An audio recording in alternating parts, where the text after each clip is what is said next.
Mavis is a diesel engine who works for the quarry company shunting freight cars in their sidings. She has 6 small wheels hidden by side plates just like Toby's. Mavis is young and full of her own ideas. She loves rearranging things too and began putting Toby's cars in different places every day. This made Toby cross. Freight cars, he grumbled, should be where you want them when you want them. Fiddlesticks, said Mavis and flounced away. At last, Toby lost patience. I can't waste time playing hunt the cars with you. Take them yourself. Mavis was pleased. Taking cars made her feel important. At the station, Diesel oiled up to her. Toby's an old fusspot, she complained. Diesel sensed trouble and was delighted. Toby says only steam engines can manage freight cars, continued Mavis. How absurd, squirmed Diesel. Depend upon it, Mavis. Anything steam engines can do, we diesels can do better. Diesel knew nothing about cars, but Mavis didn't realize this. Toby's line crosses the main road behind the station and for a short way follows a farm lane. Frosty weather makes the muddy lane rock hard and very slippery. Toby stops before reaching the lane. His fireman halts the traffic at the crossing, and then he sets off again. By using the heavy cars to push him along, he has no trouble with the frosty rails in the lane and across the road. It is the only safe thing to do in this kind of weather. Toby warned Mavis and told her just what to do. I can manage, thank you, she replied. I'm not an old fusspot like you. The freight cars were tired of being pushed around by Mavis.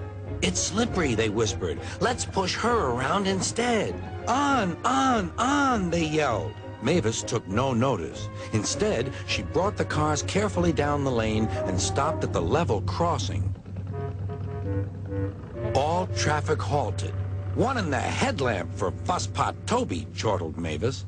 But Mavis had stopped in the wrong place. Instead of taking Toby's advice, she had given the cars the chance they wanted. Hold back, they cried. Grrr up, ordered Mavis. The cars just laughed and her wheels spun helplessly. Workmen sanded the rails and tried to dig away the frozen mud, but it was no good. Everyone was impatient. Grrr, wailed Mavis. Toby was in the yard when he heard the news. I warned her, he fumed. She's young yet, soothed his driver. And she can manage her cars herself, interrupted Toby. They're your cars, really, his driver replied. Mavis is supposed to stay at the quarry. If Sir Topham Hatt finds out... Yes, said Toby thoughtfully. He and his driver agreed that it would be best to help Mavis after all. An angry farmer was telling Mavis just what she could do with her train. Having trouble, Mavis? Chortled Toby. I am surprised. Gosh, said Mavis.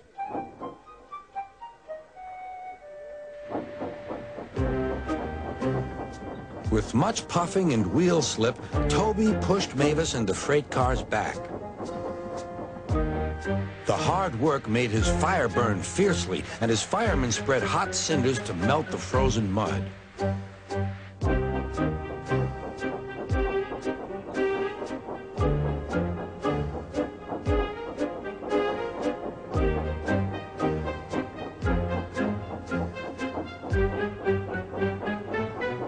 At last, they finished.